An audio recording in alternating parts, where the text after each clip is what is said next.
Trustees, superintendent, staff, and public.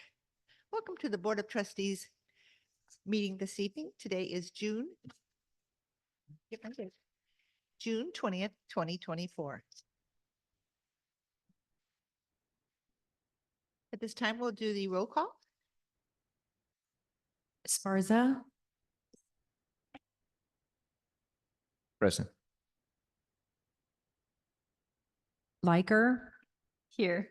Lopez Aguino, Here. Medina, Here. Quinones. Here. Thank you. All right, we'll move on to Pledge of Allegiance. Everybody please stand and join me in the Pledge of Allegiance. Ready, begin.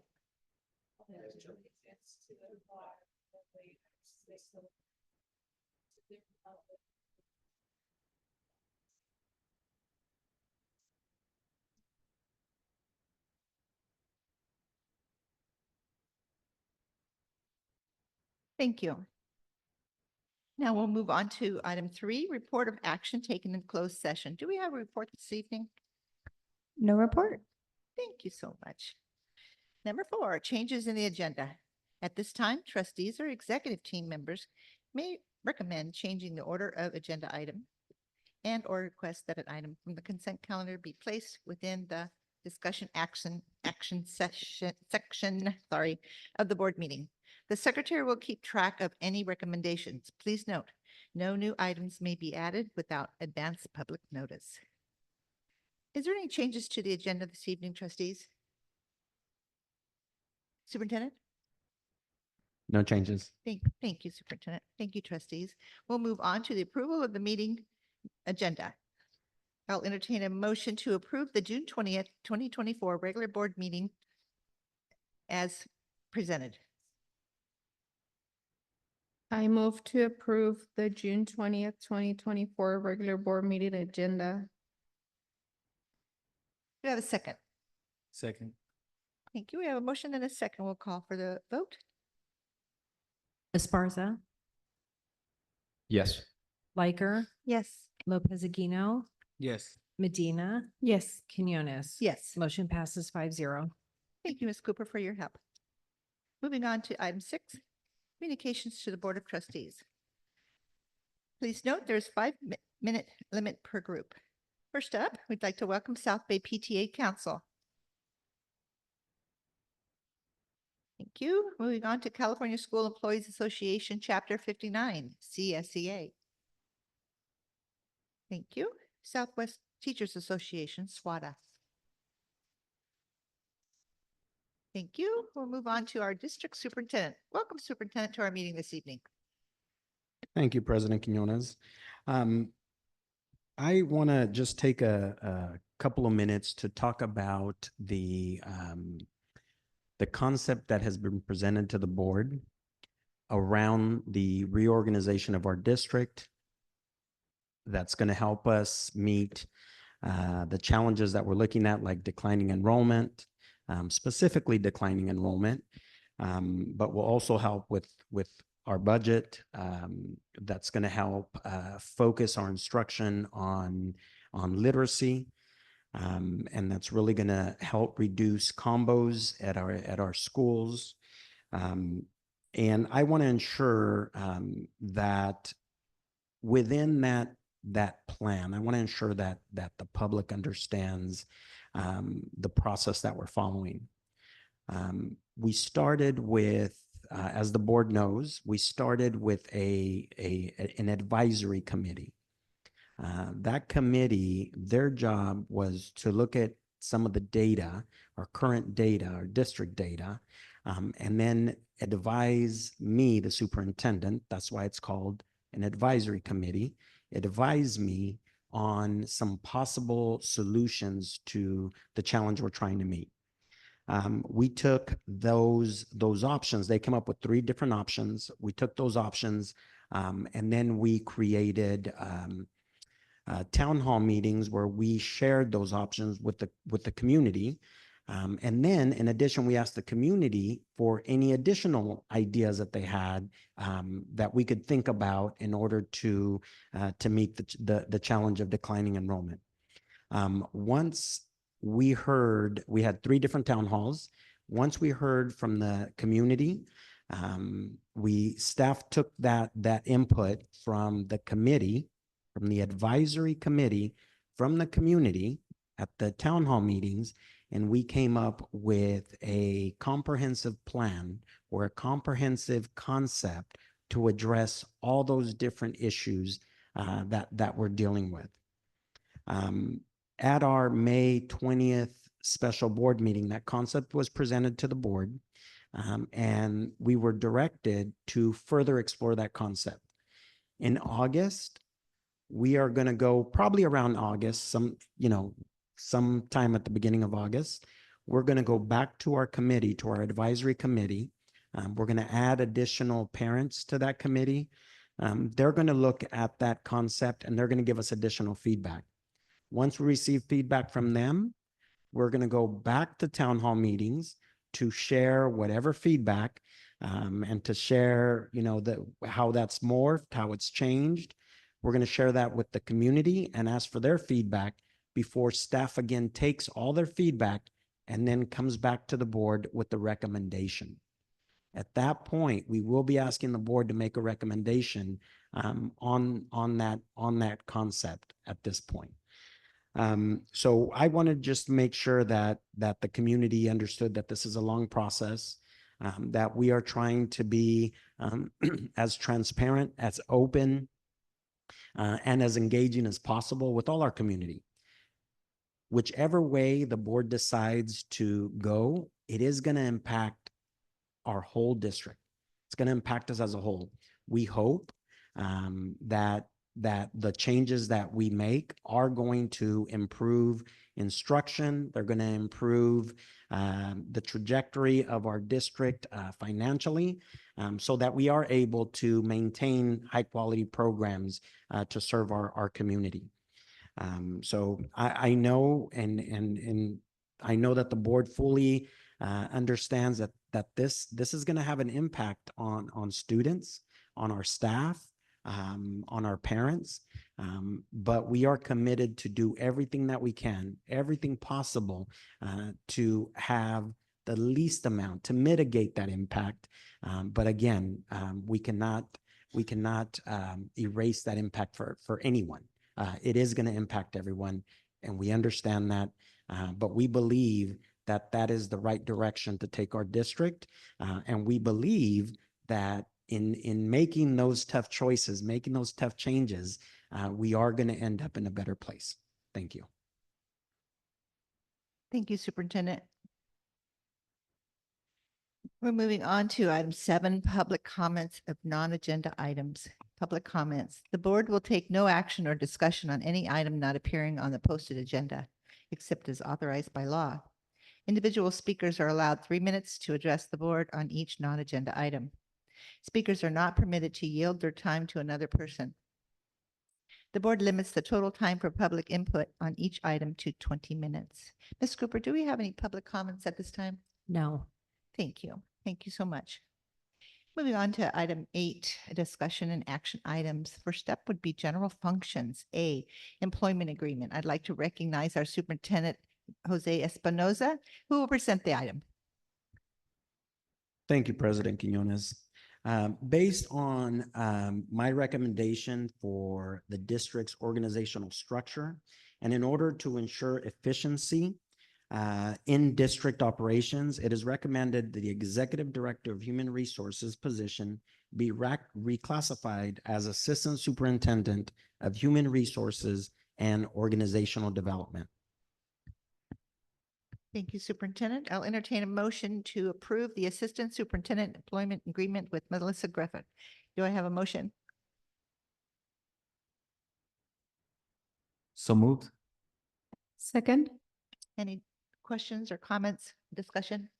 I just wanted to thank the superintendent. I know we're always hearing like that our district is top heavy with administration and whatnot. And I just really wanted to thank the superintendent for showing the board comparisons to other districts with how many people are on the executive team, and also acknowledge that our current executive team is at $300,000 less than a combined salary of $300,000 less than our previous executive branch. So, I mean, executive team, not executive branch. So thank you for sharing all of that information with us so that we can make an informed decision. Thank you. Thank you. Thank you. Any more comments, questions, discussion? Hearing none, we'll call for the vote. Esparza, Yes. Biker, Yes. Lopez Aguino, Yes. Medina, Yes. Quinones. Yes, Motion passes 5-0. congratulations. Moving on to Educational Leadership B, 2024-2027 Local Control and Accountability Plan. At this time, I'll recognize Assistant Superintendent Pamela Riker Montiel, who will present the item. Thank you. Thank you.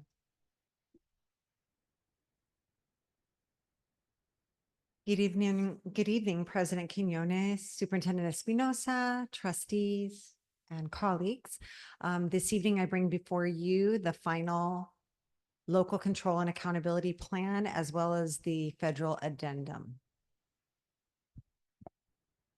So tonight, we will seek approval of the SBUSD LCAP, the IBCS or Imperial Beach Charter School LCAP, the Nestor Language Academy LCAP, and the federal addendum for the entire district. Just these are reminders. I know we've heard them many times, but we are required to produce an LCAP. This is really the requirement is around demonstrating how the LCFF funds, the state funds, are used. And I emphasize that because this evening you have before you a federal addendum, which is a requirement. It's an addendum to the LCAP because the federal funds are not a requirement of the LCAP. We, however, do put them in our LCAP. So, it's a document that's a little bit redundant for us or a little repetitive, but it is because we take put careful attention to the LCAP so that it reflects all of the work that we're doing, including with our categoricals or our federal funds, which are our Title I, Title II, and Title III. This is just simply a reminder. We get asked this a lot. We are all LEAs in our own right. So South Bay Union School District, IBCS, and Nestor are technically in the eyes of the LCAP considered their own LEAs, which is why they require, the two charters require LCAPs and not school plans. And they are directly funded.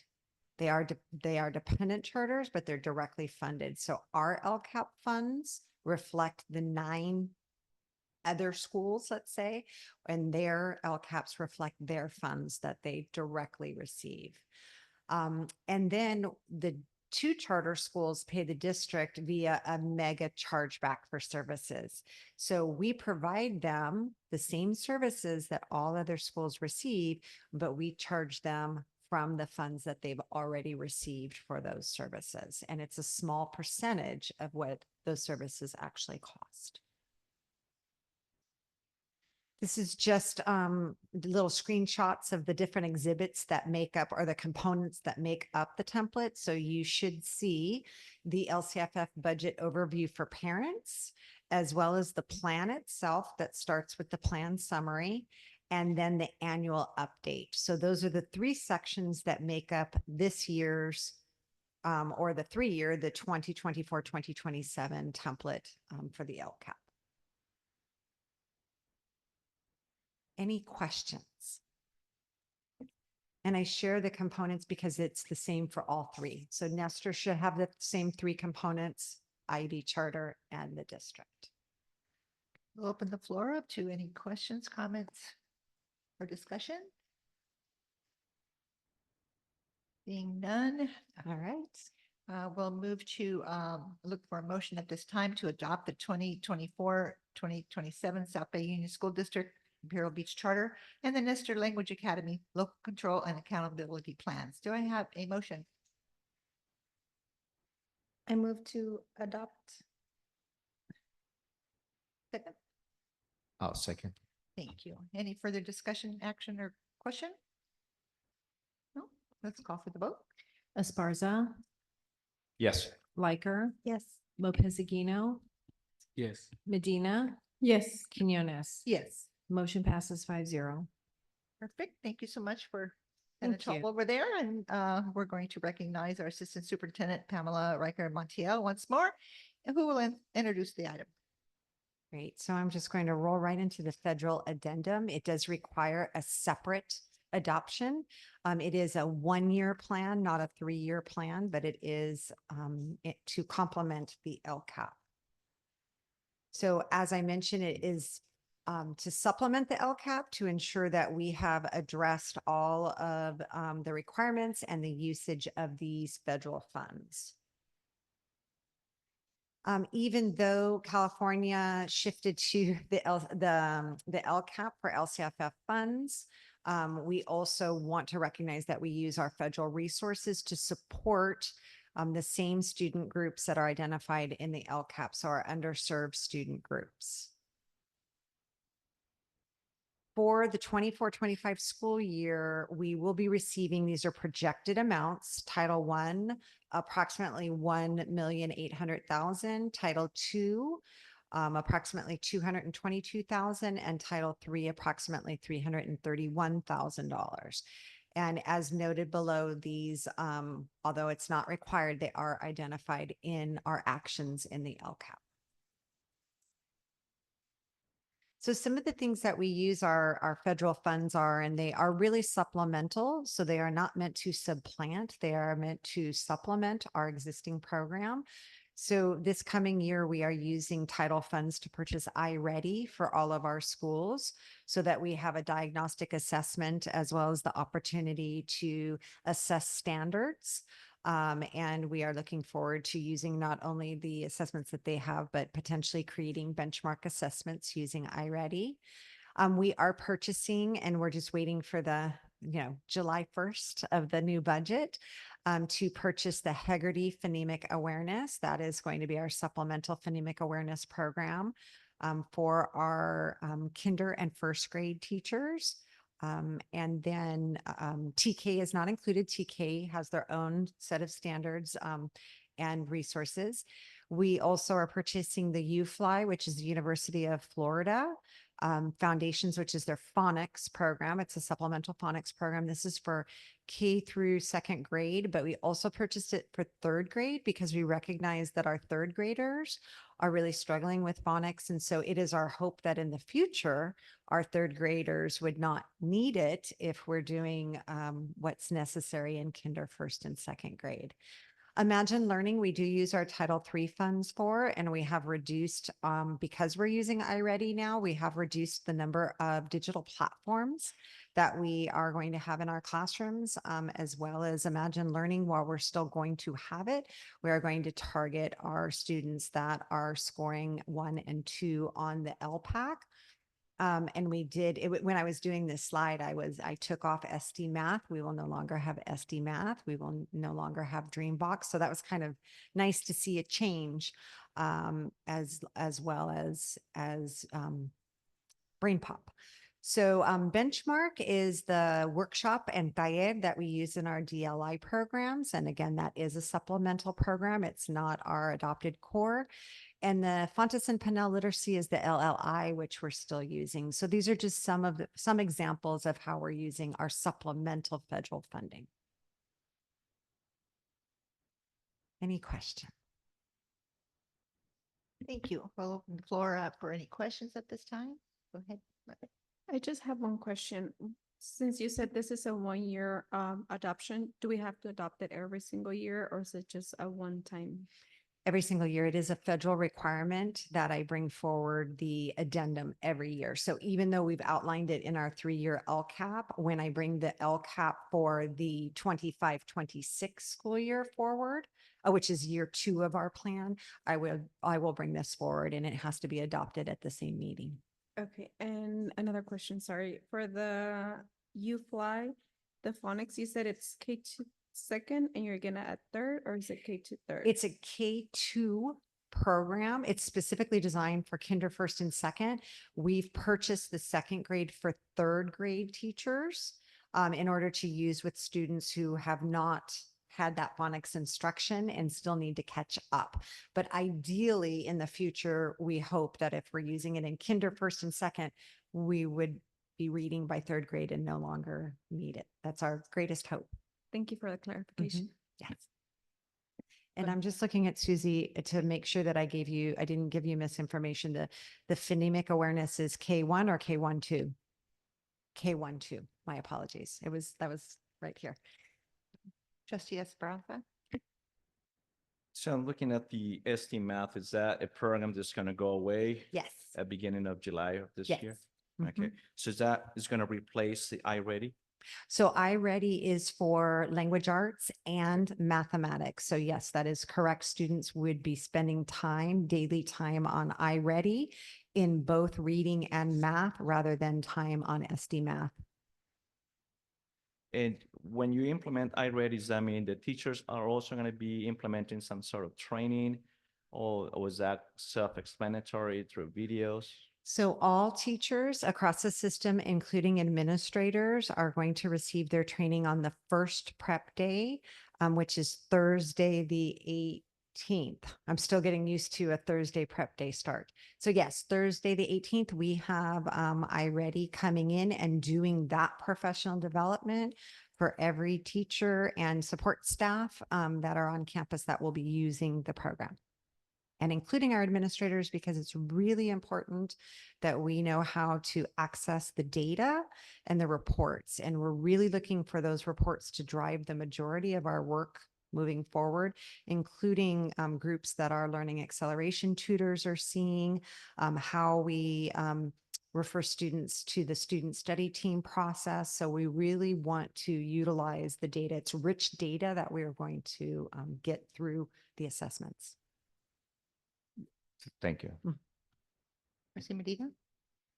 I have another question regarding iReady. I used to go into ST Math to look at my kids' progress, how much puzzles they did, or if they were progressing through the program.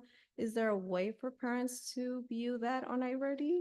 I don't know. I do not think there's a way for parents to access it electronically, but they receive reports. Yeah, so the parent reports are quite frequent for the students, and what we saw were paper copies. I do remember when President Quinones, you came to our first summer intercession and we piloted during this summer, and the reports were laying out for the parents so they could see how their student did in that 2-week period or that 3-week period. So there should be ongoing information or progress reports going out to parents. But I will double check on just what the access is for parent. I know what you're talking about, being able to just go in. Mhm. Thank you so much. At this time, I entertain a motion to approve the 2024-25 LCAP federal addendum. May I have a motion? I move to approve. Second? Second? And a motion and a second. Any more comments, questions, or discussion? My daughter's going to be so happy not to do ST Math anymore. Thank you.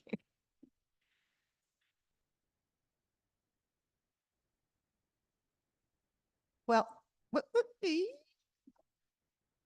I just want to leave with one comment and share that the board appreciates the work, your team's work, and it actually is a team.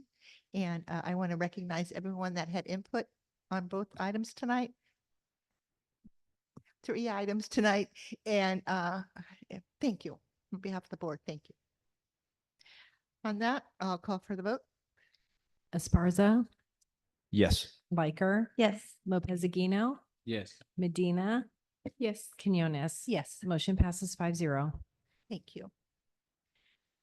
Item D, local indicators. Tonight, I'd like to recognize Director Susie Chavez for a presentation of our local indicators for South Bay Union School District, IB Charter, and Nestor Language Academy. Welcome. Thank you. Good evening, President Quinones, trustees, superintendent, executive team, colleagues, and guests. Tonight, I present to you the local indicator performance standards, which is a reporting requirement for our California School Dashboard. And this information that you're about to see is for our school district, Imperial Beach Charter School and Nestor Language Academy, since on the California School Dashboard, they are each reported separately as their own LEA.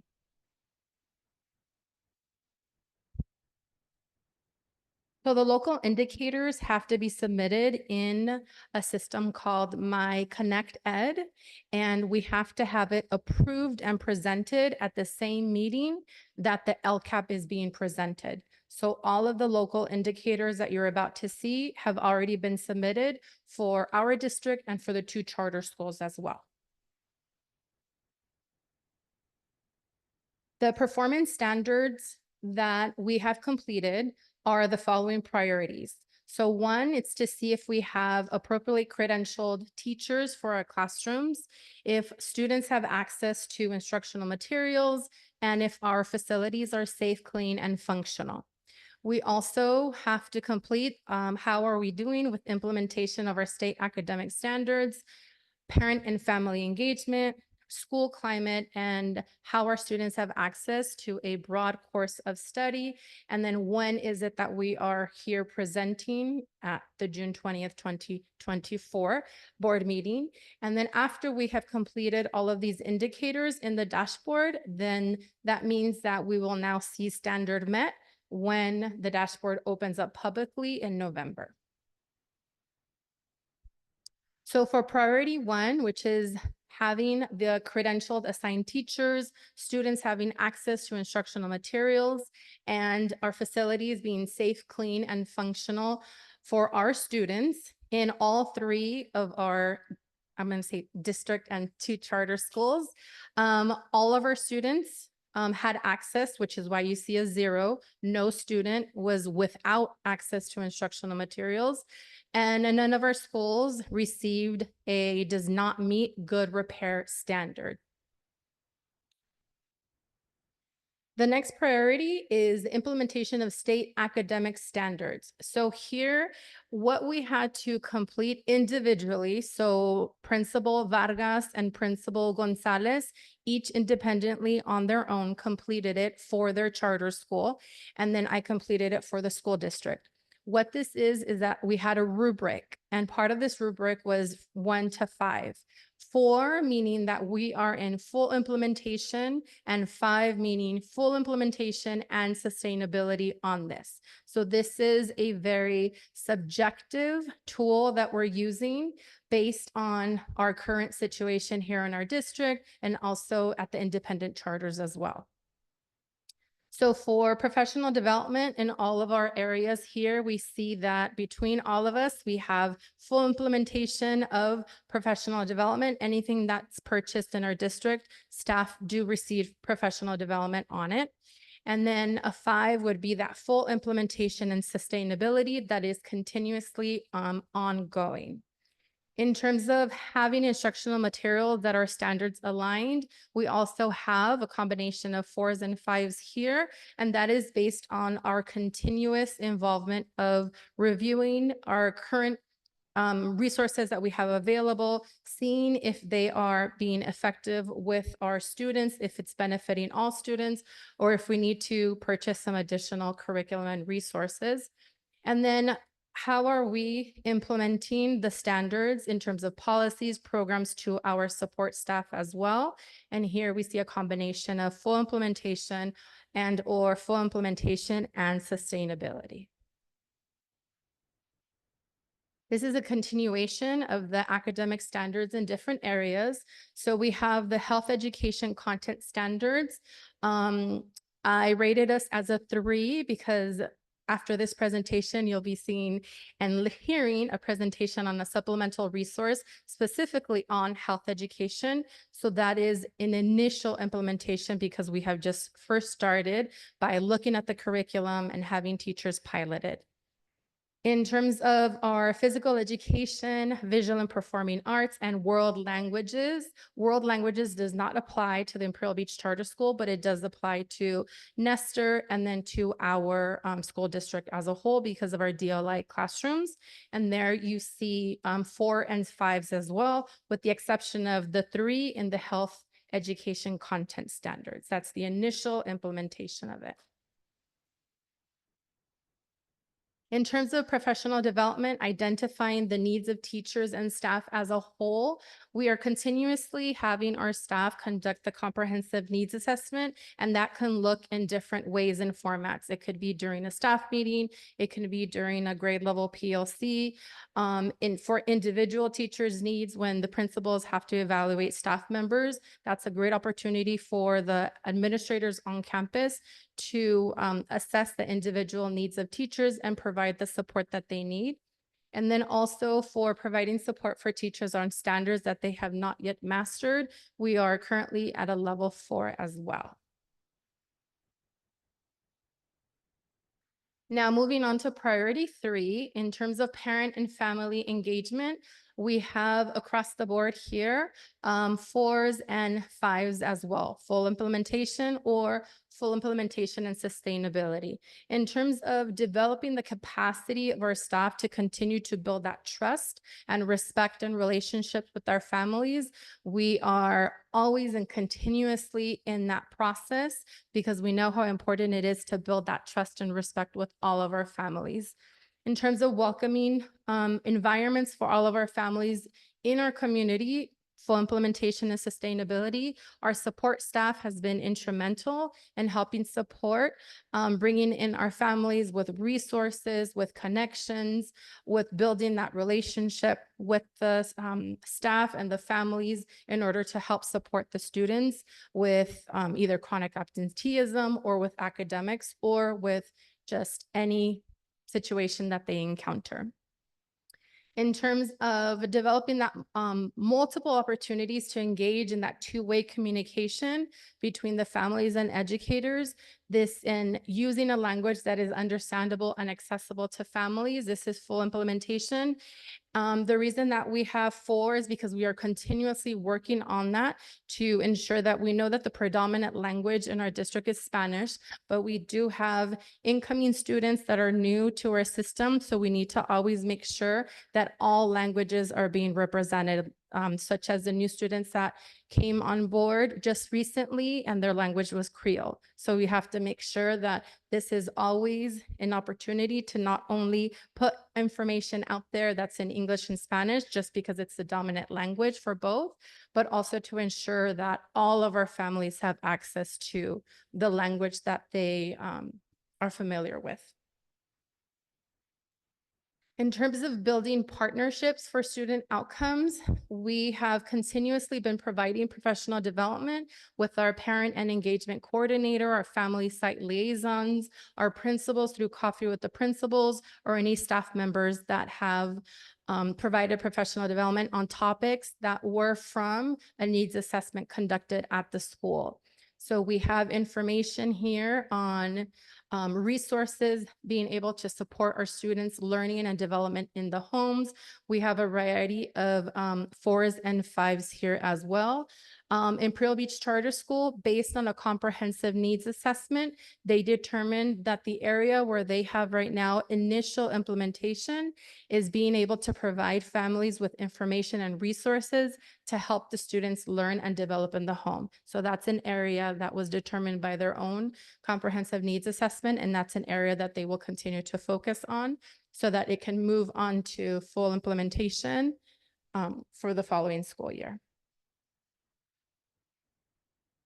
Here we have in seeking input for decision-making, we have a combination of full implementation and full implementation and sustainability. So in terms of seeking input for decision-making, this is an opportunity for our families to be involved in DLAC, ELAC, School Site Council, our LCAP Parent Advisory Committee, our superintendent's advisory committee, any type of opportunity when a school site sends out a survey that they want to ensure that they're receiving everyone's input is really important in terms of the decisions that are taking place at our school. Even when you're talking about what time meetings should be taking place, right? It should not be on what's the best time for our administrator or what's the best time for our staff, but what is the best time that our families are going to be able to come to the meetings, or is Zoom an option for them, or a combination of them?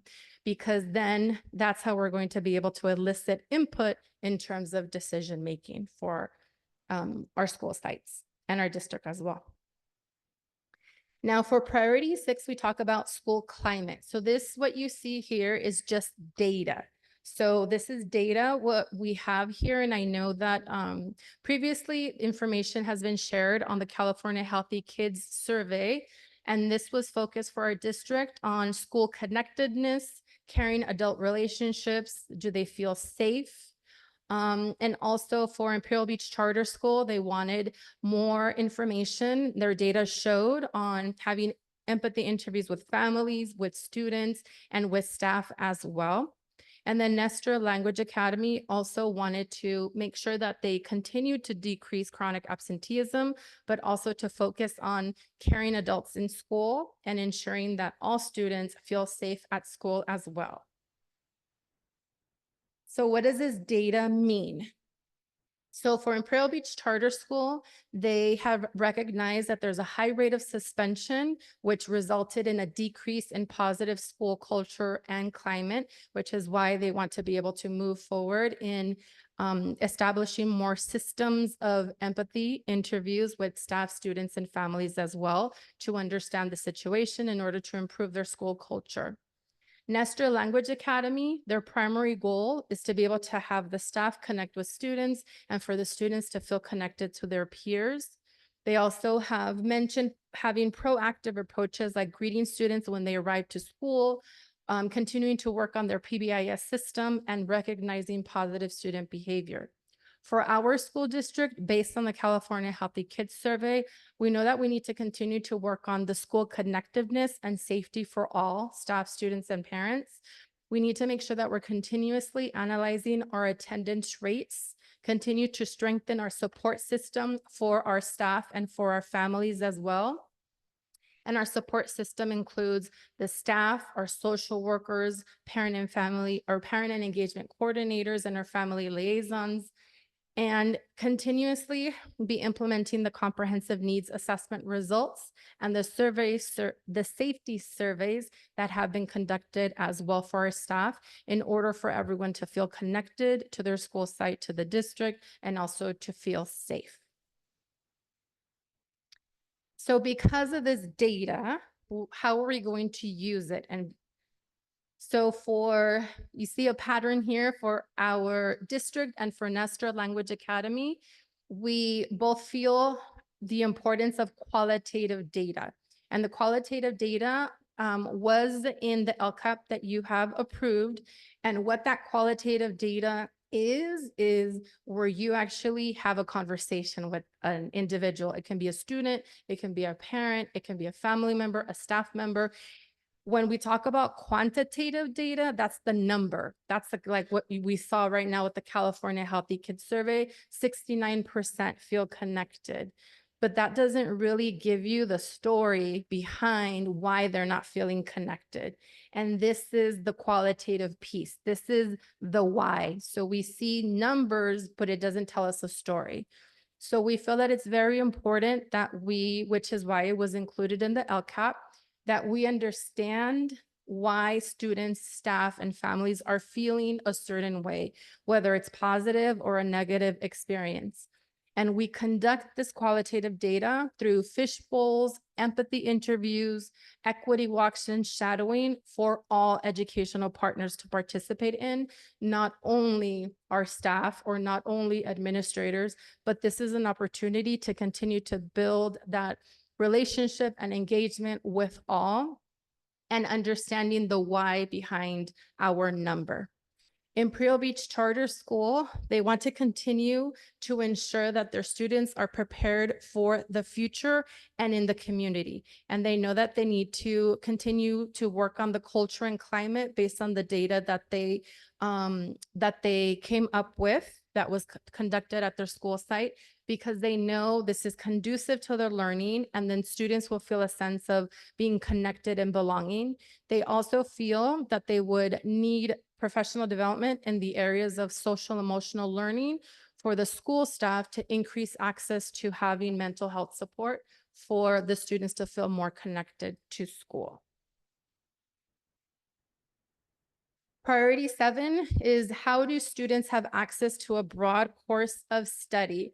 So here in our district, we have the 2 dependent charters. We have 3 DLI programs. We have 5 schools that have specialized areas. We have our current systems for like attendance student information system.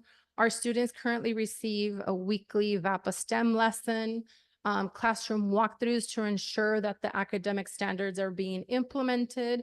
We have our learning acceleration tutors that are currently supporting Tier 2 instruction, our social workers and counselors for that SEL support. And we have a variety of site-based and district-based committees that our staff and families participate on. For Imperial Beach Charter School and Nestor Language Academy, they have the master schedule to ensure that students are receiving access to all of the classes that they have an opportunity to receive. Also, when we're talking about students that have special needs, making sure that we have those annual IEP meetings or triannual meetings to ensure that the students are still receiving their core curriculum. Having that student information system synergy will provide us that information to make sure that our students are registered and are enrolled in the classes that are necessary for their grade level. There's also a middle school master schedule that they work on to once again, make sure that all students are receiving the core content that they need to receive. And then all of their students K through 8th have one-to-one devices. Similar to Imperial Beach Charter School, Nestor Language Academy also designate or reclassify 50 to 60 students per year. And then they're actually looking forward to improving their middle school schedules for the following school year. And that is it for tonight for the local indicators on the school dashboard. Any questions? We'll open the floor up to the trustees. Any questions? Ms. Chavez, can you go back to priority 6, please, on one of the forms that you presented, the very first page on priority 6?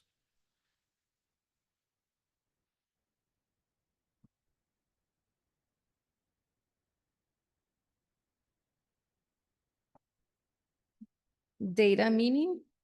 The data one? Data meaning. This one? Yes, that's Okay. correct.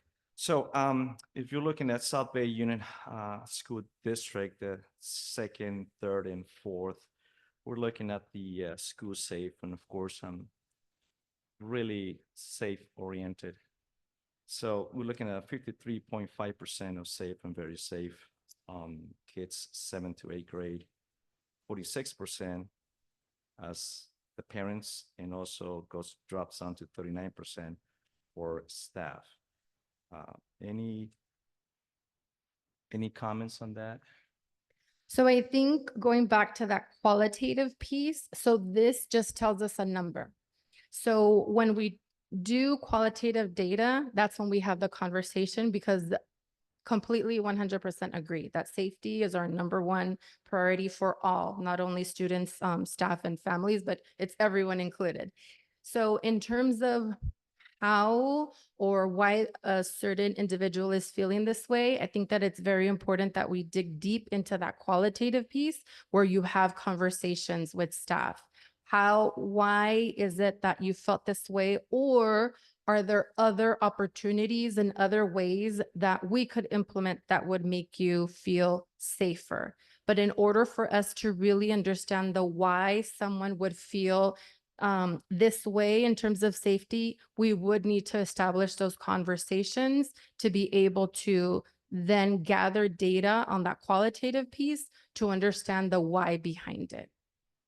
Yeah, I mean, I see there's a percentage wise, but it's, sometimes you say, yeah, I feel unsafe, but there's no reason, I can always say yes or no, so it's one of the gray areas that we as the board members, sometimes we need to find out, okay, what's going on with this?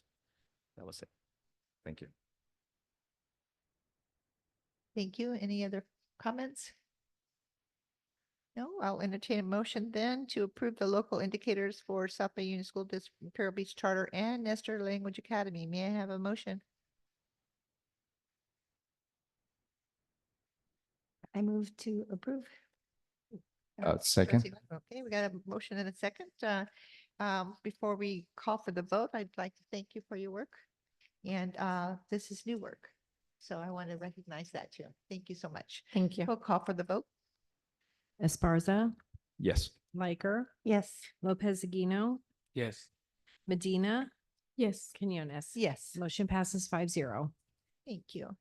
Moving on to item E, supplemental instructional materials. We'd like to recognize again our director, Susie Chavez, and who will present the item.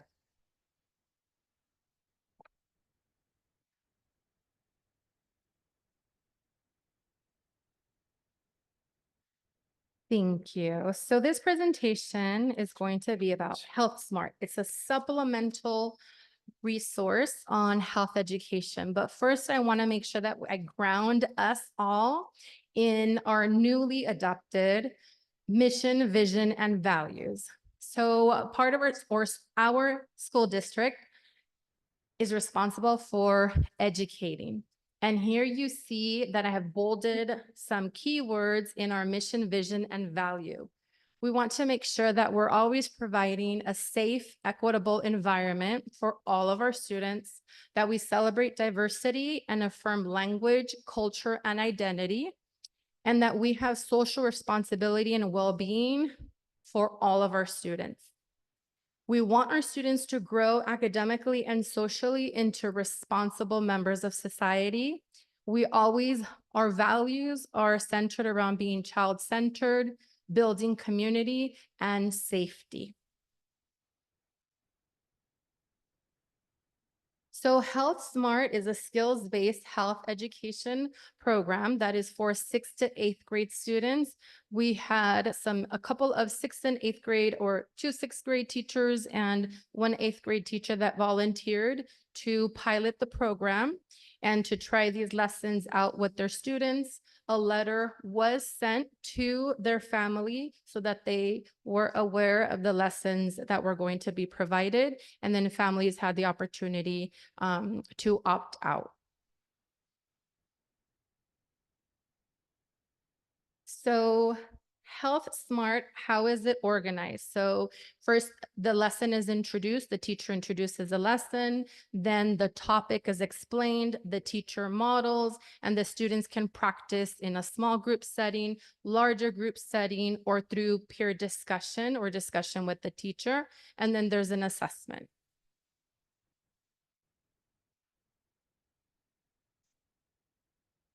So these are grade level aligned to the California framework and state standards.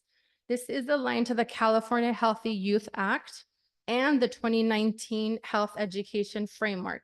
And California is currently working to ensure that every classroom is a safe learning environment and that every student has access to the information in order so that they can grow into being healthy adults.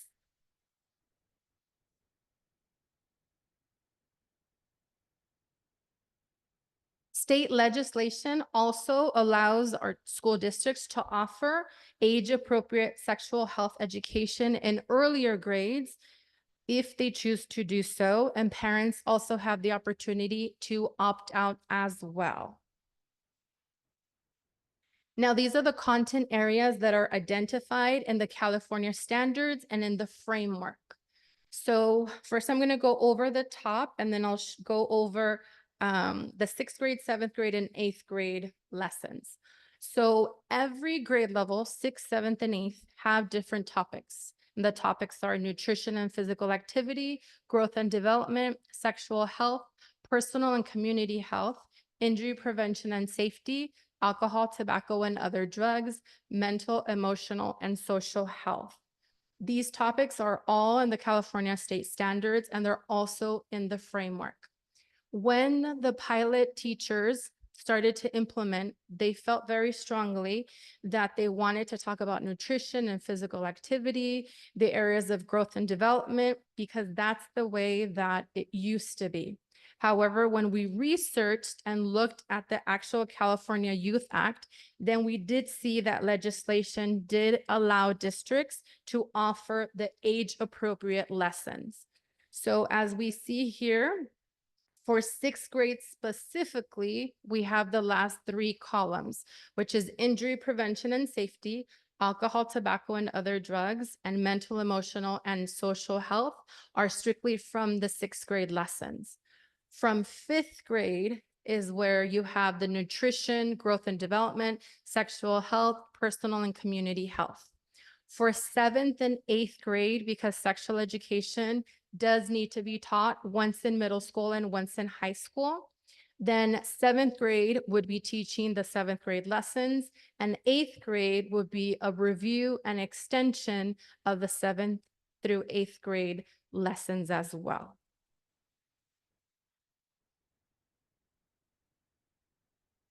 The format that we have is the digital access. So educators have access to the online lessons, both in English and in Spanish. Its supplemental resources are available on their website.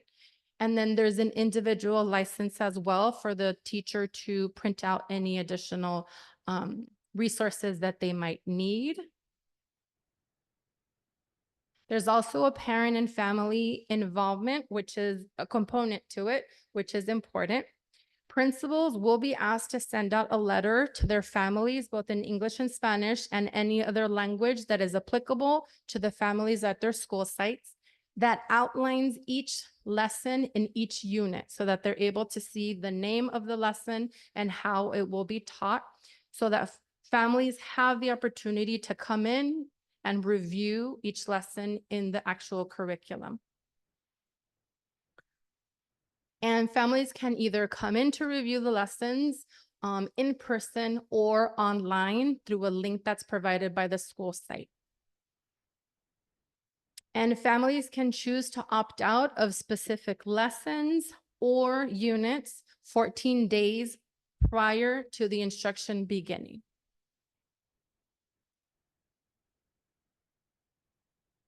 And then HealthSmart also provides specific opportunities to engage parents and that are built into the lessons as well, so that families can have additional resources for the families at home to extend the lesson with their student. Question. Thank you so much, Director Chavez. We'll open the floor up to any questions. Trustee Liker. Thank you, Director Chavez. I had several questions, and much of this answered my questions. So I love when that happens. At what time of the year will this be taught? Like, how long from the beginning of the year will teachers and families know that this is going to happen? Teachers and families can prepare themselves for the lessons, have conversations at home. What time of the year will this be implemented? So legislation does require that we do send out the information. So that can be at the beginning of the school year, even if the school site then determines that they're going to be teaching lessons later on in the school year. But the key is that lessons cannot be taught without sending information to families. And also there's the date requirement of 14 days prior to instruction. Now, in terms of when and where specifically, that was a couple of questions that the teachers did ask. So what we're going to do is when staff receives professional development, that's a conversation that we're going to have with the teachers to then come up with and give them a survey when do they feel that they would be implementing this? And then that way we can have consensus, not necessarily consensus, but what the majority feels in terms of when it will be taught and how long the lessons will be taught for. And then we can then bring it to consultation, and then consultation can then approve I should say, consultation will then consult on any questions that we have with the supplemental resource. Thank you. And then one more thing, will this be like passive permission if parents don't say anything, then is that the assumption that then the children can participate? Is that? So it's actually, it has to be written, it says it has to be written, and the parent has to put it in writing. So if the parent does not put it in writing, that their child is not able to participate in this lesson, then the student will be receiving the specific lesson or the unit that the parent does not want them to opt out of. But it has to be written. Right. Well, I just hope that that there are many opportunities, like that we just make sure that the parents get the information, because even though I see sometimes, and I'm even guilty of it myself, not seeing emails or missing a step in class dojo, just that there's multiple opportunities to make sure that the parents are getting the information before they hear it last minute, and then it's like, we missed something. Yes, So, I agree. On the actual letter, we can even put, yes, I would like my child to participate, or no, and even another option where maybe I'd like more if information. exactly, if I'm able to go in or review the lesson. So definitely, we can definitely add that on there. Thank you so much. Go ahead, trustee Medina. Just adding to trustee Laker comment.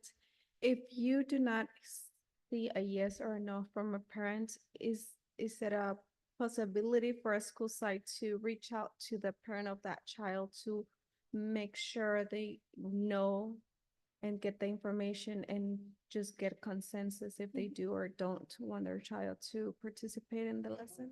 Absolutely. I think I see it just like when I was a classroom teacher and students were going on a field trip and I didn't receive the permission slip for a student, and I wanted to make sure that the parent was aware that they had received the permission slip. So I would reach out to the parent and say, we're going on a field trip next week. Can you please send the permission slip, or are you not allowing your child to participate? And that way I ensured that every child was participating in the field trip. So I view this the same way. Okay, and another quick question. When it says families can come in and review the lesson, is it at the school site or can it be on Zoom to get families to be able to review the lesson? I think we can do a combination. So definitely, there's an actual lessons that they have.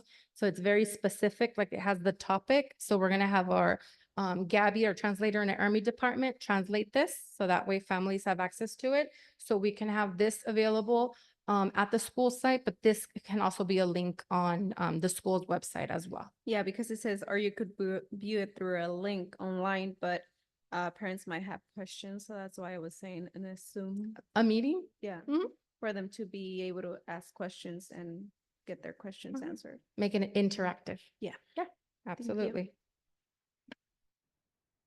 So I'm looking at, it says each lesson in the curriculum. So is there a limit for a specific number of lessons to opt out? I mean, I'm pretty sure you can't just have everything opt out. The parent has that right.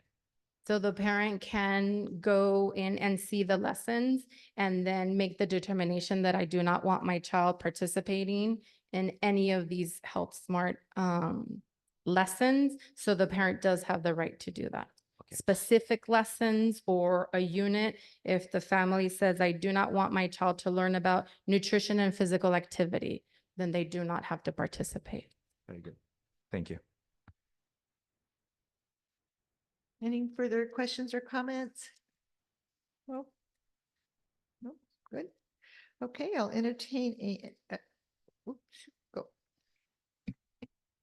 Is there a reason why parents are able to opt out of like this curriculum per se, compared to, I don't want my son to do long division. That's a good question. So they actually, you know what, I'm gonna read to you specifically.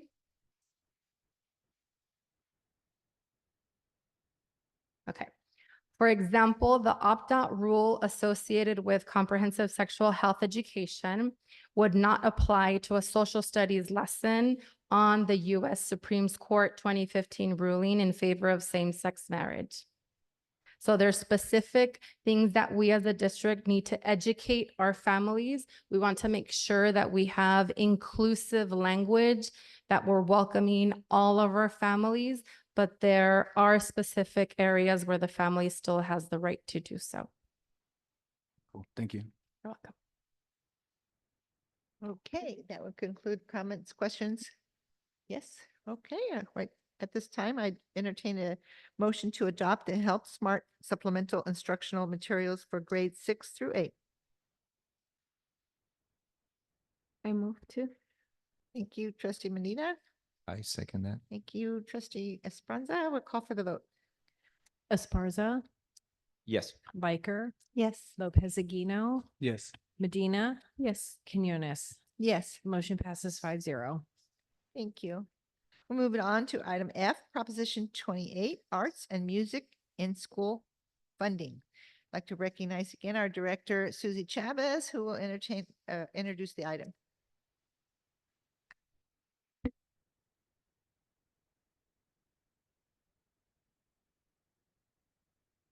Okay, so this one is Proposition 28 that's focused on arts and music education programs.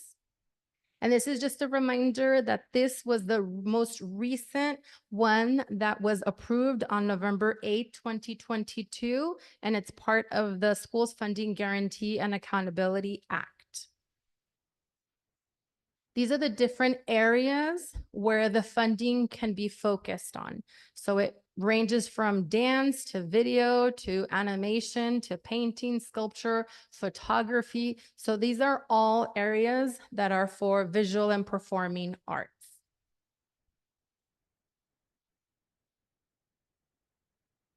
Now, what can the funds be used for? This is a very specific requirement that at least 80% of the funds should be used to employ certificated or classified employees in order to provide arts education instruction. And then 20% should be used for supplies, materials, professional learning.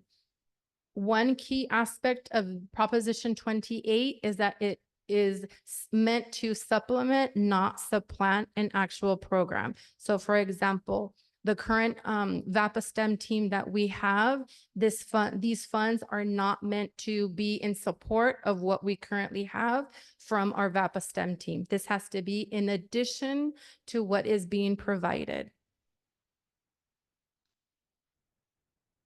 Now, who decides what program to develop and focus on at each school site? This is based on the comprehensive needs assessment conducted at each school site. There was very specific language that the school districts could not in any shape, way, or form dictate what the focus would be for each school site. They wanted to make sure that it was site-based, based on the comprehensive needs and from all educational partners' input, from students, families, and staff as well, in terms of what their focus would be with these fundings. So based on the comprehensive needs assessment results, we have the following schools are focused on music. The following 3 schools are music and theater. Mendoza wanted to focus on theater, dance, and art. And then our VIP Village also receives Proposition 28 funding, visual and performing arts as well.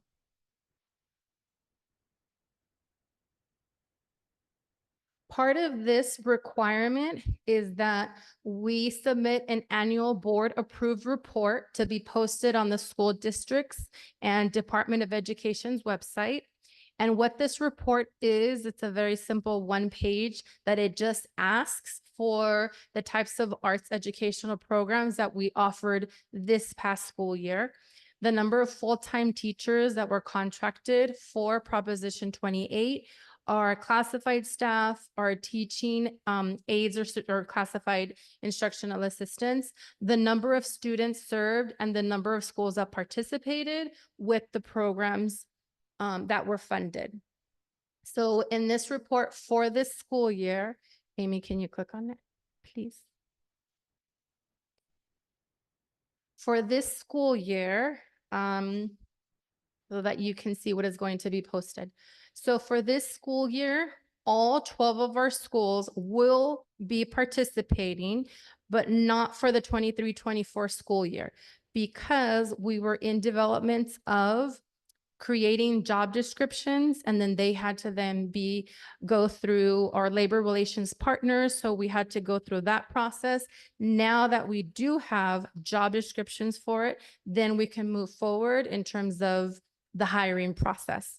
But we still had to complete, it's a reporting requirement that for this fiscal year that just ended, how many equivalent, full-time equivalent teachers did you hire? Well, we couldn't hire them because we needed to create the job descriptions and they needed to be approved through our labor relations partners. So this is just a reporting requirement. Next year, what you will see is then you'll hopefully, fingers crossed, once it's posted, then you'll see an increase in the number of full-time equivalent teachers or instructional assistants, depending on what the site plan has determined that they're going to use their Proposition 28 funding for. And then the number of students will also increase. And again, this is just a reporting requirement that will need to be reported on every year. And then once again, the job descriptions have been created. It has been approved through SWATA, which job descriptions you approved at the June 4th meeting. And then we're starting to post those positions this school year or this upcoming school year on EdJoin. Questions? All righty, we'll open the floor to questions. Trustee Medina? It's not, well, it is a question, but can you give an example for our community to understand what does it mean by adding to the programs, not so like. So supplementing versus supplanting? So for example, in Mendoza, the example of Mendoza. Okay, so Mendoza currently has a music teacher. So we were not able to use that funding to pay for that music teacher because that would be that we're supplementing or we're supplanting, right? We're supplanting or we're using that money to do something that we're already doing. And this funding, Proposition 28, is specifically to do something that is missing, something that the school site is missing that does not have in the area of visual and performing arts. So if we look at Mendoza, they have a music teacher. So they're not focusing or using that money on the music. They want theater, dance, and art because they already have the music piece of it and they can't use money for music, but they're missing that theater, dance, and art piece that they want to focus on. So then they have like a well-rounded, comprehensive visual and performing arts program. So they have the music, the theater, the dance, and the art. In terms of music and theater for IB, Penson, Sunny Slope, they don't have a music teacher, and music at the other 3, 6, 7 schools. They also currently don't have any music program, but they know that they are getting some aspect of the visual and performing arts through the VAPA STEM, but not actual instructional lessons like what is happening at Mendoza with the music teacher. You're welcome. So, I know that in the past, Mendoza's VAPA program, which was the theater and the dance and all that, that was primarily for the upper grades, 4, 5, 6. Is that going to be the same case, or is whatever they're going to do going to be for all the grades throughout the whole program? So I can speak specifically on Proposition 28 is that all students participate. So that is also a requirement that all students at the school site participate in the visual and performing arts. It's not like not like the clubs that they do No. after school. It's all gonna be Yeah, during instructional time and all students participate. wonderful. Thank you. You're welcome. So this state funding proposition, it only helps the schools that they do not have the training for the teachers or the either one of the musical or dance or anything that has to do with educational arts. Is that right?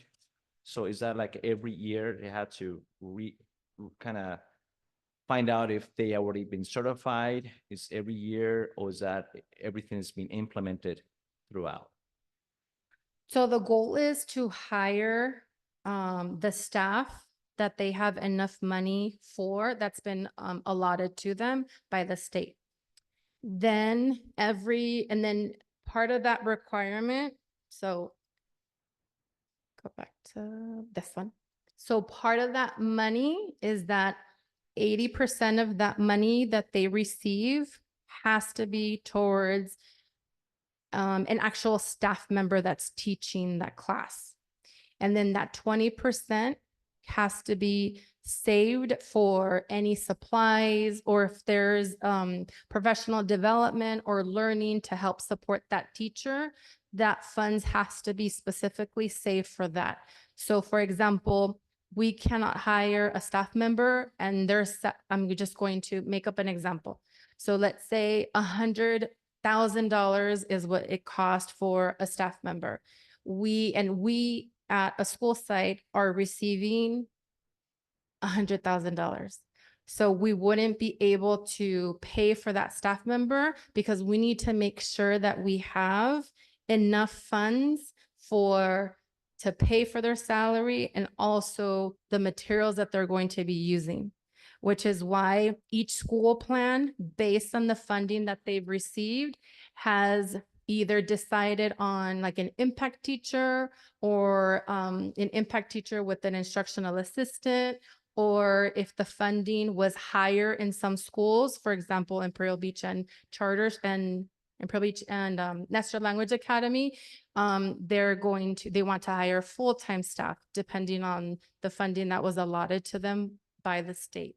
And then every year it will determine right now, as far as we know, and that might change because this proposition has been decreasing every time that the governor has done another revision on their budget.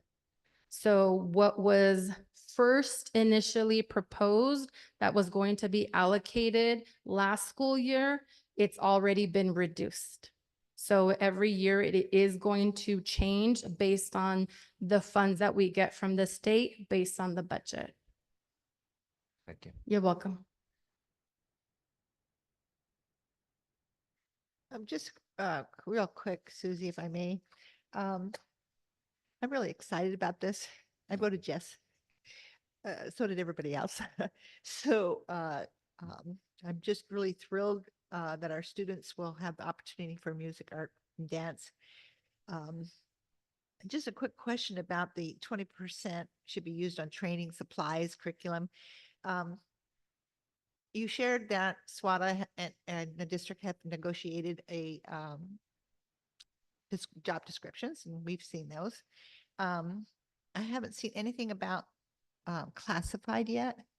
And knowing what the funds are supposed to be paid for, I don't see, there is no leniency here for support staff. Like, who's going to order the supplies? Who's going to do payroll? Who's going to clean the room? The support staff that goes with this program. So the first bullet it says that at least the 80%, it can be used to employ certificated or classified employees. And then in terms of what each school site has determined, like I believe it's Pence has wanted to hire an impact teacher with an instructional assistant to support. but it's not necessarily, but it all depends on the amount of funding that they're receiving in order to be able to implement the results from the comprehensive needs assessment. But it can be for certificated or classified. Yeah, it's really tight language. Yes. And so, looking at the support staff around there, I just want to recognize that work. So thank you so much for the work behind this, and I'm looking forward to, you coming back to us and giving us a happy day. Thank you. Any further? No? No? All Thank you. righty. Thank you so much. At this time, I will entertain a motion to accept the 23-24 annual report of the 24-25 school site proposed plans, arts and music in school funding, Proposition 28. I move to accept. Thank you. Second that. Okay, and a motion and a second. Please call for the vote. Esparza, Yes. Riker, Yes. Lopez Aguino, Yes. Medina, Yes. Quinones. Motion passes 5-0. Yes. Thank you. Thank you. Moving on to business services, G, 24-25 budget adoption. We always wait for this one. Our highlight of the evening. Thank you again. And we recognize Assistant Superintendent Rigo Lara, who will, and Director Jonathan Mertz. What's that? Meras. I can't say that. Jonathan, Director Jonathan. And our mission tonight will be to adopt the 24-25 budget. Thank you for coming this evening.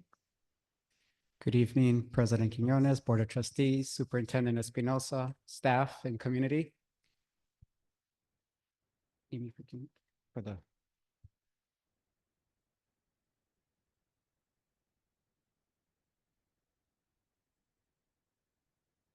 you can just click on the slide on the right if you want, on the left.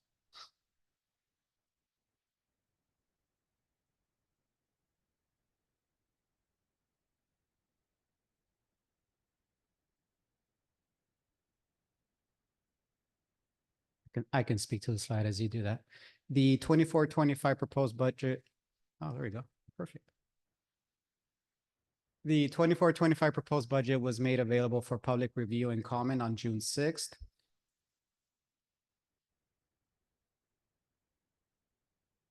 It's not the slide.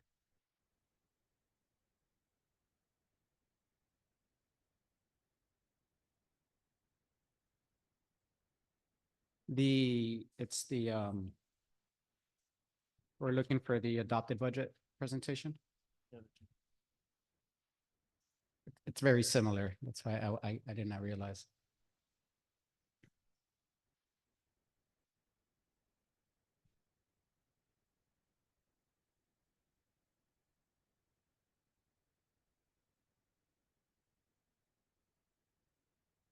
I'll look here. I can still.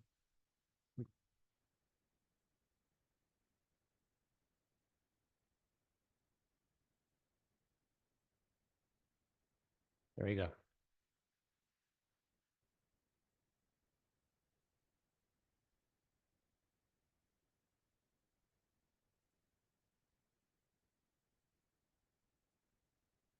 No, it's fine.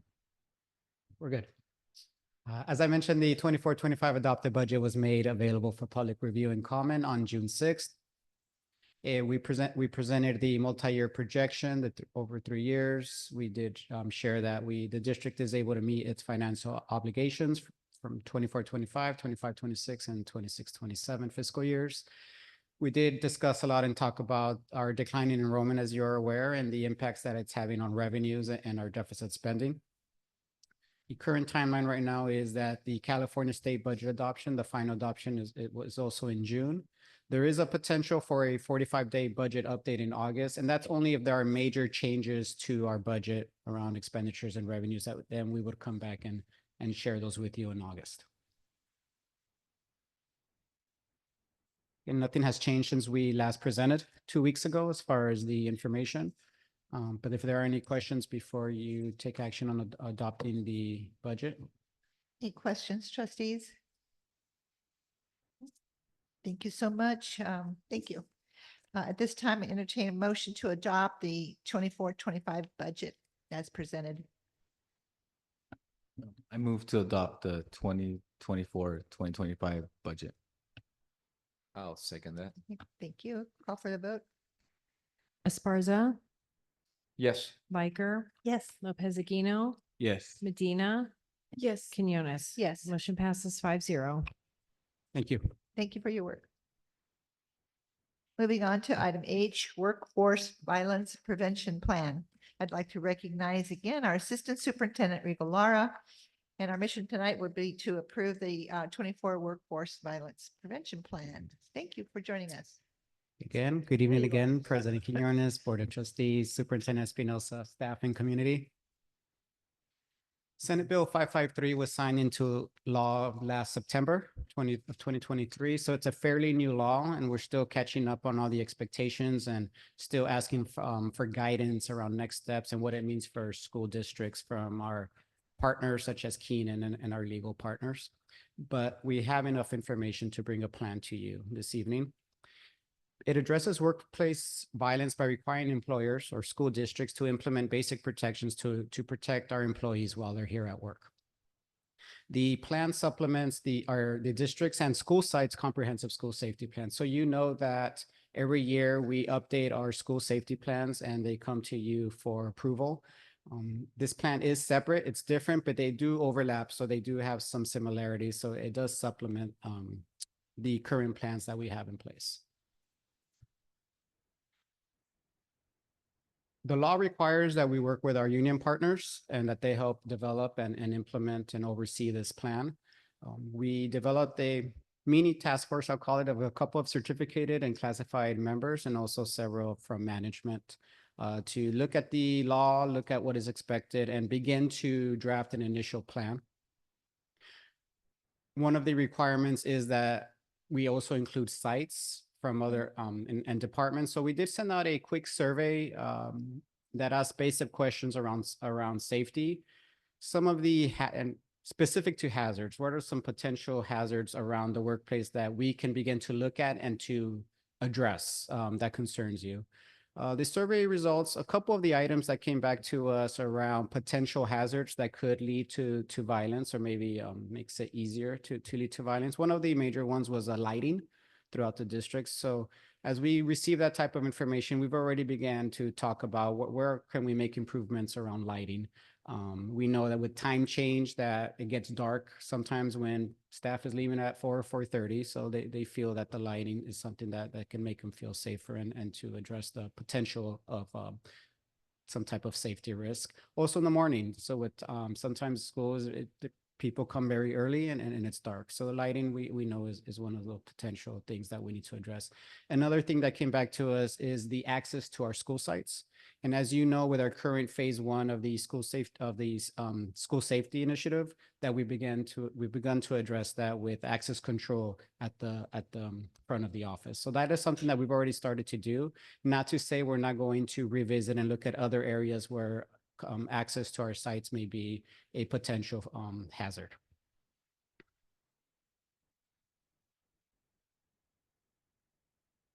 As you can see, they're starting July of this year.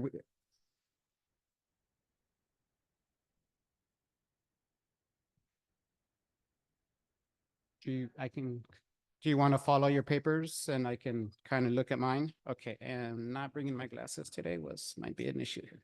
I can see it. So certain procedures that we have to have in place that's required is we need to have procedures in place to accept and respond to workplace violence. And let me step back a little bit. When I say it's required, we're not just beginning to do things to address safety. You know that for the last several years, it's been a big ask of the board direction and from our superintendent to begin to put safety at the forefront and to begin to put things in place. So as I mentioned, this is a supplement to our current plan. But it is, when I say requirement, it's not like we've waited to do certain things, but there are certain things from this plan that we need to kind of look at and say, okay, this is something we need to implement within our district. Emergency response, we have emergency response procedures in our school safety plans. So that is embedded within this plan. We did not create anything new. We just reference our current safety plans, knowing that those are very strong protocols that we already have in place and that we receive in training on each and every year, and that we also update. Other requirements include maintaining incident logs. So this is something new. So if there was, let's say, a threat of violence from one adult to an employee to employee, it can be a community member as well. There's a requirement to have an incident log made available to any employee that is completed. It's very specific, and you'll see that in the actual plan at the very end as far as the items that are included there. It's very specific information that's being asked by the employee who suffered that potential violence or threat of violence. And as a district, we need to review that really well and look at, is there anything that failed within our district that was not in place that led to that?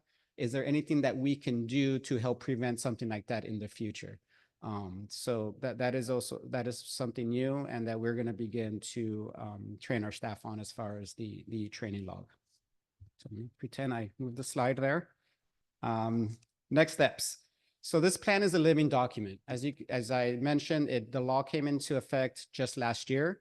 There was a lot of guidance that we were requesting from others, and they were also hesitant to provide specific guidance because they were beginning to barely figure out and learn about the specific requirements around the law. So it's a living document.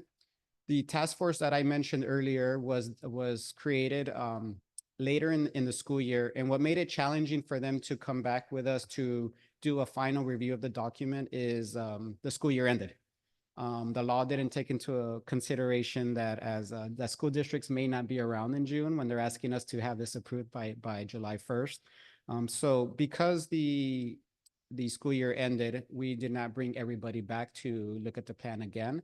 But we are planning to revisit that, settle in during the new school year, and take a look at the plan again one more time, or look at it early in the year to possibly amend or make some edits that will then come back to you. So each and every year we will be updating this plan, and we will be asking you to approve the plan. Again, this is our first year. So as we train staff and as they refer to the plan or things happen during the year, it's going to be a learning period for us to then come back and see, is the plan solid? Are there things that we need to change or take out that's not needed? I mentioned staff training. That is a requirement. That is expected the first week of July when all staff is back. We expect to provide that training to all staff. So classified, management, certificated, everybody in our system needs to go through that training.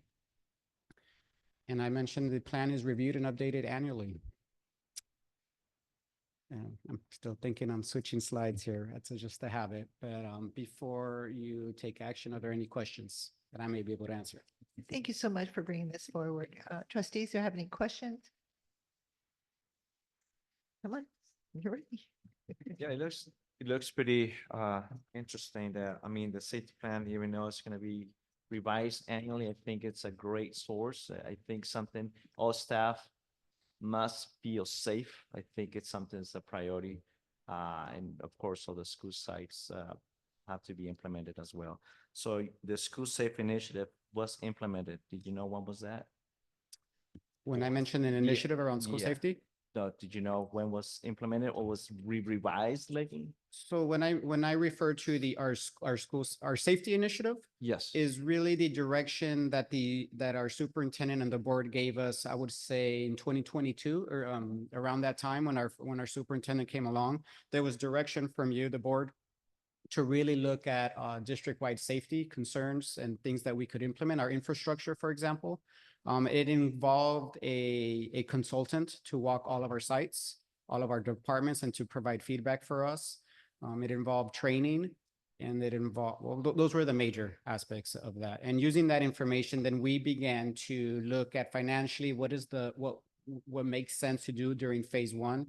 So that includes all cameras at all sites and departments. The access control that I mentioned, and if we're not sure what access control means, is that it's something that staff has mentioned in the past, is that it's just too easy to get into our schools. You know, when school starts and we lock the gates, the office is still wide open, so anyone can just walk in, and you know, there's that safety concern there. So we are actually currently in the process of installing access control at the office, which means that Staff will have a badge or like a key, the fob keys to be able to go in and out. But anyone who is not an employee would have to buzz in. Staff will have a visual of that, like through an iPad, some type of monitor, and then allow that person to come in.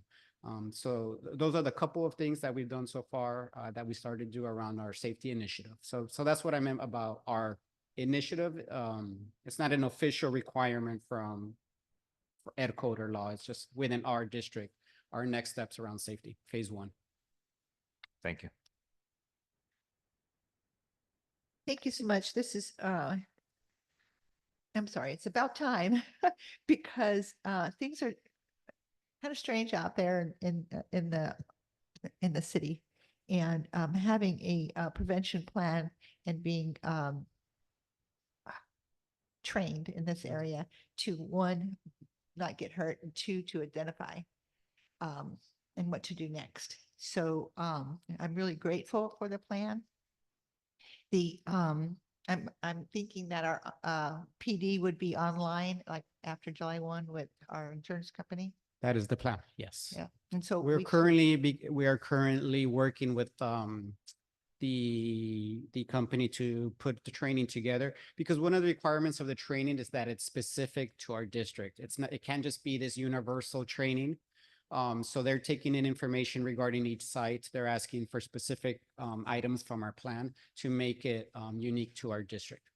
Perfect, perfect. One more thing. Can we get some lighting out there in the back door? I can have you turn in A work form, order? one of our forms, and no, of course, so we Kind can of look at need light back there. the lighting. Thank you again. So at this time, I'll entertain a motion to approve the 2024 Workforce Violence Prevention Plan. Do I have a motion? I move to approve. Thank you, trustee Medina. I second. Trustee Leichner, call for the vote. Esparza, Yes. Liker, Yes. Lopez Aguino, Yes. Medina, Yes. Quinones. Yes, Motion passes 5-0. thank you. Thank you. And like everything that we do, this is a team effort. Our SWATA and CSEA members helped surveys, 335 responses from staff. Our site principals met. Our assistant director of facilities, James Meyer and Franco, they were also a big part of developing this. So I want to acknowledge them. Thank you again, and thank you for everybody that, it's not one hand, it's many hands, so thank you. Moving on to consent calendar, all matters listed on the consent calendar will be enacted in one motion in the form listed below. Prior to approval of the meeting agenda, there was an opportunity to request placing a consent calendar item in the discussion action section of the board meeting. There will be no discussion on these items prior to the board vote. The superintendent and staff recommend approval, adoption, ratification, acceptance of all consent calendar items unless otherwise noted. May I have a motion?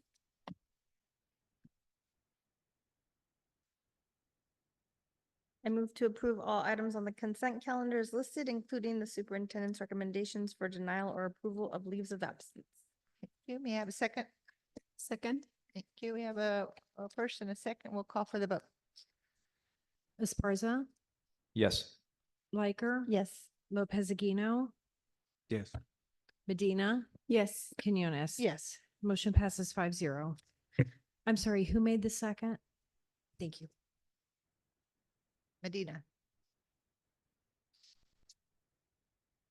Okay, moving on to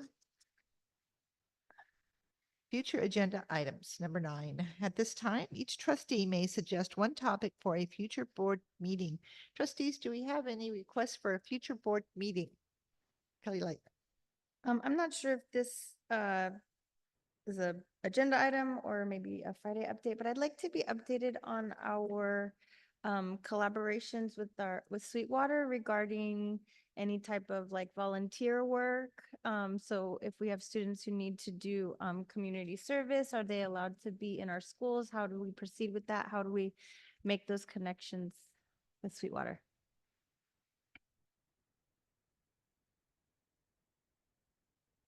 Thank you. Is there any other requests? So would you like a presentation about would you like a presentation that supports that kind of work, or you're requesting a presentation to consider that kind of work? I know that prior to COVID, there was that collaboration, and I'd just like to see where we're at now. And so I would like an update on how that works now. And even, I guess a presentation would be lovely, getting that information out there for families so that they know how to get their big kids working with the little kids as role models and getting them community service hours and things like that. Thank you. We'll put it on the agenda for consensus next. Thank you. You're welcome. Any others? No? Okay, moving on to future agenda items follow-up. I'd like to recognize our Superintendent Jose Espinoza, who will provide direction on the next steps on future agenda items from June 6th, 2024 board meeting. Superintendent? Thank you, President Quinones. We have two items. One of them, a report on safety in schools, which was requested by Trustee Esparza. And I have updated Trustee Esparza on those items, so I'm hoping that that is sufficient. The other one, board action in the form of a resolution related to the housing crisis. So I will turn it over to Trustee Lopez Aguino to tell us a little bit more about that. Thank you, Superintendent.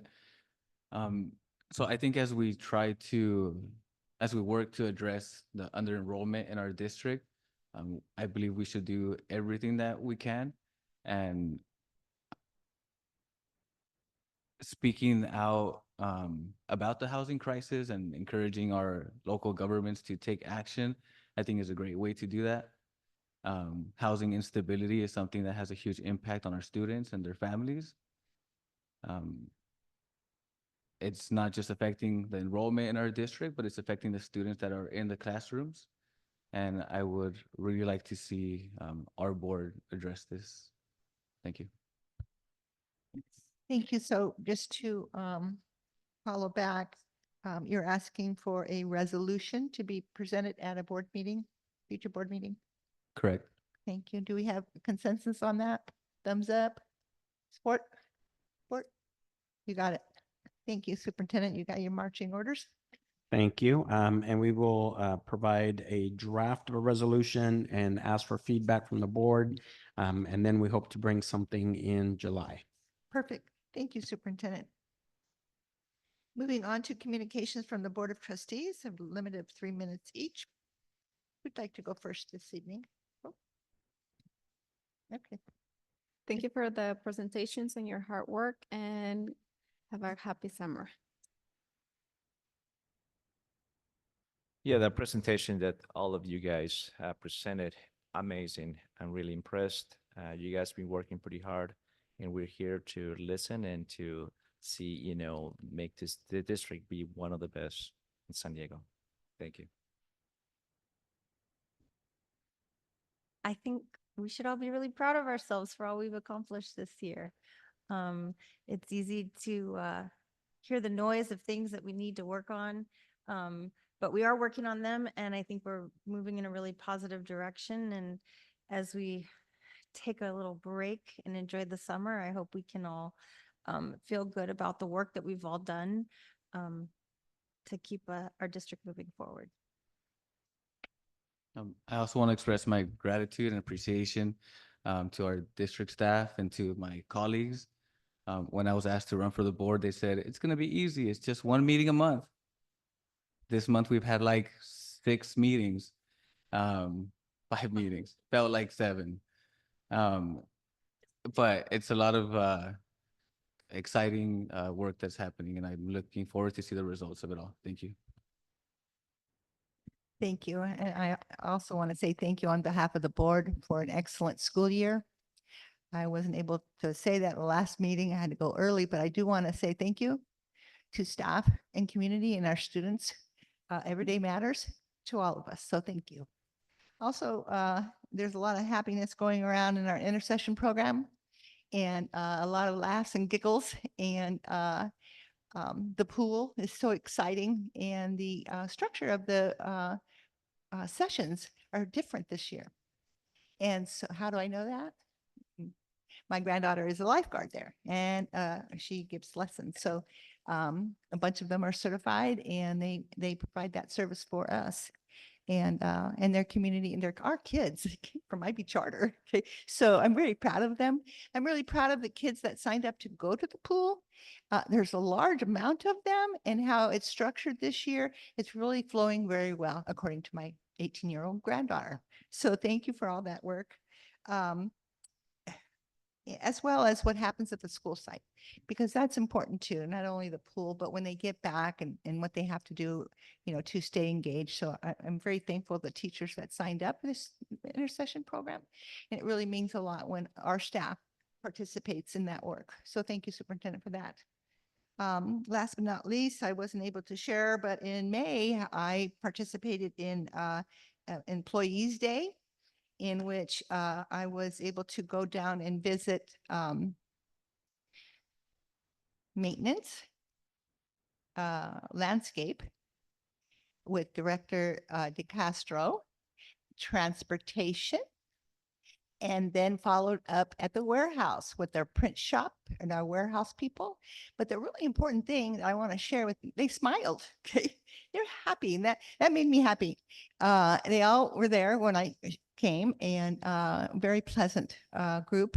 And when I visited in transportation, I sat with them in the lounge, and I was really impressed with both the supervisor and the director, DeCastro, in the way the work environment looked and how it's not all about the dollar. It's about connections.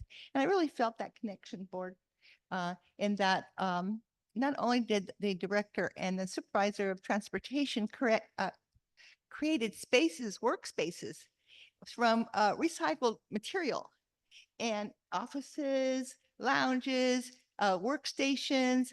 I didn't recognize the warehouse. I really didn't recognize them, and I worked in there. So, applaud to both transportation supervisor as well as the warehouse director, DeCastro, and in recognizing that the work environment matters. So thank you for your work, and thank you, Superintendent, for that opportunity to visit both sites. And that would conclude my comments this evening. Board, any other comments that you would have? No. Okay, on that note, we'll adjourn this meeting at 7:41.